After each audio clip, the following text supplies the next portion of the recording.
श्री अमरनाथ यात्रा पर आने वाले बाबा बर्फानी के भक्तों के लिए जम्मू कश्मीर तैयार है। आज आधार शिविर भगवती नगर जम्मू से पहला जत्था बालटाल और पहलगाम के लिए रवाना हुआ। उपराज्यपाल मनोज सिन्हा ने जत्थे को झंडी दिखाई। कल से यात्रा शुरू होगी।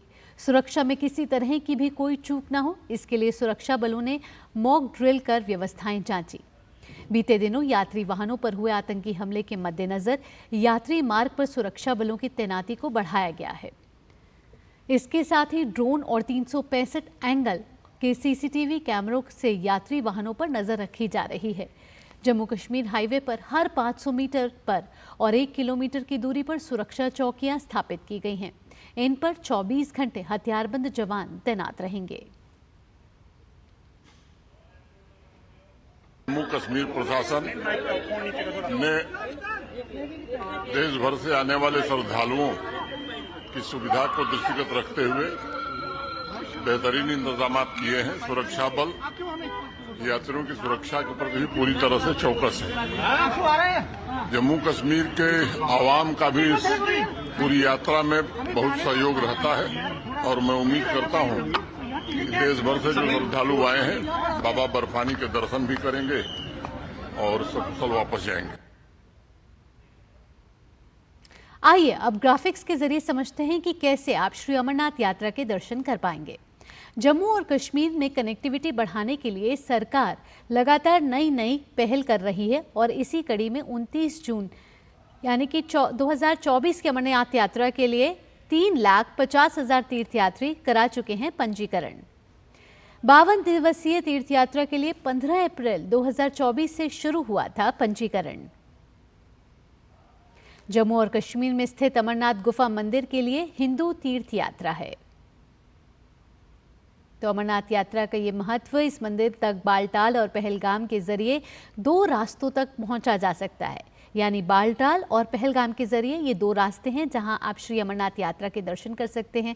जम्मू कश्मीर सरकार और श्री अमरनाथ जी श्राइन बोर्ड के संयुक्त सहयोग से आयोजन किया जा रहा है।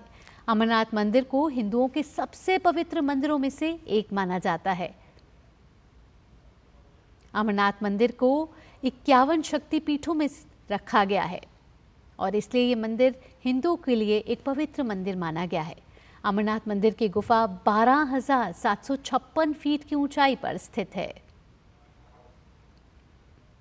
मंदिर का अधिकांश भाग साल भर बर्फ से घिरा रहता है। गर्मी के मौसम में मंदिर को बहुत कम समय के लिए खोला जाता है और इस बार लगातार कई तैयारियां की जा रही हैं अमरनाथ मंदिर के लिए और भक्तों को इस गुफानुमा मंदिर तक पहुंचने के लिए लगभग 35 से 48 किलोमीटर की यात्रा करनी पड़ती है। इस गुफा में गिरते पानी की बूंदों से शिवलिंग बनता है। 7,000 स्वयंसेवकों द्वारा लगाए गए 125 लंगर दोनों मार्गों पर तीर्थयात्रियों की सेवा करेंगे। पहलगाम और बालटाल दोनों मार्गों के लिए हेलीकॉप्टर सेवाएं उपलब्ध होंगी। ट्रैफिक पर निगरानी के लिए उधमपुर से बनिहाल तक 10 हाई एंड कैमरा लगाए गए हैं तो लगातार सुरक्षा के घेरे में रखा गया है और यातायात पुलिस ने नेशनल हाईवे पर आने जाने वाले वाहनों के लिए सलाह भी जारी की है। तो उस एडवाइजरी को मानकर आप आगे बढ़ें। जम्मू में सुरक्षा बलों और आतंकियों के बीच हुई मुठभेड़ के चलते यात्रा रूट्स पर कड़ी सुरक्षा इस बार की गई है। पुलिस, एसडीआरएफ, एनडीआरएफ, बीएसएफ और सीआरपीएफ की टीमों की तैनाती की गई है और लगातार 24 घंटे ये टुकड़ियां सुरक्षा के बंदोबस्त करती रहेंगी। बालटाल और चंदनबाड़ी में 100 आईसीयू बेड, एडवांस उपकरण लगाए गए हैं। यात्रा मार्ग पर 100 स्थायी ऑक्सीजन बूथ और मोबाइल ऑक्सीजन बूथ रहेंगे। तो यात्रियों के लिए भरपूर सुरक्षा के इंतजामात किए गए हैं। पवित्र गुफा, शेषनाग और पंचतरणी में 3 छोटे अस्पताल होंगे। 6 लाख श्रद्धालुओं के हिसाब से इंतजाम करते हुए गुफा तक का 14 किलोमीटर रूट चौड़ा किया गया है। पिछली बार आए 4.5 लाख श्रद्धालुओं का आंकड़ा इस बार बढ़कर 6 लाख तक जा सकता है।